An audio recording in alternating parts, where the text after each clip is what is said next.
महिलो कपडालाई धुने detergent powder बनाउने machine.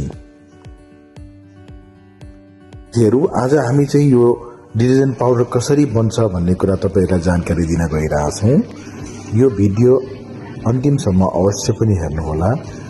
यो डिटर्जेन्ट बनाउनलाई हामीलाई जम्मा 3टा मसिनको आवश्यकता पर्छ। मिक्सर मसिन, केज मिल र प्याकेजिङ मसिन। सुरुको चाहिँ अहिले हामीले हेर्दै गरेको चाहिँ मिक्सर मसिन हो। यसमा चाहिँ हामीले डिटर्जेन्ट बनाउन प्रयोग हुने विभिन्न केमिकललाई चाहिँ राम्रोसँग चाहिँ 20 देखि 25 मिनेटसम्म घोल्छौं। जति लामो समय घोल्न सक्यो त्यति नै राम्रो क्वालिटीको चाहिँ हामीले डिटर्जेन्टहरु फिनिश प्रोडक्टमा निकाल्न सकिन्छ। अनि डिटर्जेन्टको जति पनि क्वालिटी हुन्छ त्यो सबै यो मटेरियल के युज हुन्छ त्यसमा भर पर्छ। त्यसरी राम्रोसँग मिक्सिङ भइसकेपछि अलिअलि डिटर्जेन्ट डल्लो परिरहेको हुन्छ। त्यसलाई फुर्र बनाउन चाहिँ हामीले यो केज मिल प्रयोग गर्छौं। यो केज मिलले चाहिँ माथिबाट तपाईले डिटर्जेन्ट सर हाल्दिएपछि तल चाहिँ यसले चाहिँ जालीको माध्यमबाट चाहिँ यसले फुर्र बनाएर तल निकाल्छ। चलाउनलाई एकदमै सिम्पल मसिन। यसको लागि कुनै ट्रेनिङहरुको या कुनै दक्ष प्राविधिक भन्ने कुरा चाहिदैन।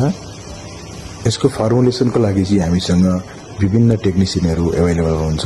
उहाँहरुले चाहिँ तपाईको ठाउँमा बसेर 2 दिन 3 दिन बसेर चाहिँ उहाँहरुले सिकाइदिनुहुन्छ। नर्मली यो मेसिन सेटअप गर्नलाई हाम्रो केही कस्ट पनि लाग्दैन। सबै हामीले फ्री अफ चार्ज गरेर आउँछौं। त्यही फर्मुलेसन देखि लिएर कोही टेक्निशियन राख्नु पर्यो भने चाहिँ फर्मुलेसनको चार्ज मात्रै बेग्लै लाग्छ। हामीले चाहिँ एरियल जस्तो क्वालिटीको वाशिङ मेसिनमा युज गर्ने, डाइरेक्ट कपडामा भिजाउने जस्तो पनि क्वालिटीको चाहिँ हामी तपाईहरुलाई फर्मुला दिन्छौं। यसलाई चाहिने सम्पूर्ण कच्चा पदार्थ अहिले नेपाली मार्केटमै पाउँछ। नेपाली मार्केट अर्थात वीरगञ्जमा, भैरहमा, काठमाडौँमा चाहिँ सहज रूपमा पाउनुहुन्छ। यसरी फुर्र भएर निक्लिसकेको डिटर्जेन्टलाई चाहिँ हामीले यसरी यो प्याकिङ मेसिनको माध्यमबाट चाहिँ यो प्लास्टिकमा हालेर सिल गरेर निकाल्न सक्छौं।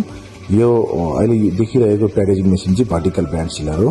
यसले चाहिँ 1 केजी देखि नभनौं अझै सानो 200 ग्राम देखि लिएर 3 केजी सम्मको चाहिँ प्याकेटलाई यसरी सजिलोसँग प्याक गर्न सक्छ। हेर्न सक्नुहुन्छ एउटा ब्रान्ड चाहिँ यो जिल भन्ने ब्रान्ड हो। यो मध्य प्रदेशमा हामीले सेटअप गरेको। एकदमै राम्रोसँग प्रोडक्सन गर्न सकिन्छ। दिनमा हामीले यिनी मेसिनहरु प्रयोग गरेर 400 केजी देखि लिएर 1000 केजी सम्म उत्पादन गर्न सकिन्छ। इन्भेस्टमेन्ट पनि हेर्नुहुन्छ नि मसिनलाई 3.5 लाख रुपैयाँ पर्छ 3टा मसिनलाई। त्यो सँगसँगै यो डिजाइनको पेपरहरु प्रिन्ट गर्नु पर्यो, त्यो अनि अरु भनेको चाहिँ केमिकलहरु लिनु पर्यो। त्यो हुँदाखेरि लगभग तपाईले बजेट चाहिँ 8 देखि 10 लाख सम्म पार्न सक्नु भयो भने चाहिँ सहज रूपमा यो व्यवसाय गर्न सक्नुहुन्छ र आम्दानी पनि निकै नै राम्रो देखिएको यो व्यवसाय तपाईहरुले अहिले नै सुरु गरेर मार्केटहरु सहज रूपमा लिन सक्नुहुनेछ। मार्केटिङको कुरामा अनि अरु कमाइको कुरामा चाहिँ यो धेरै नै राम्रो देखिएको छ। त्यसले गर्दाखेरि तपाईहरुले चाहिँ यसको बारेमा आफ्नो गाउँठाउँमा बुझेर चाहिँ यो व्यवसाय तुरुन्त सुरु गरेर फाइदा लिन सक्नुहुनेछ।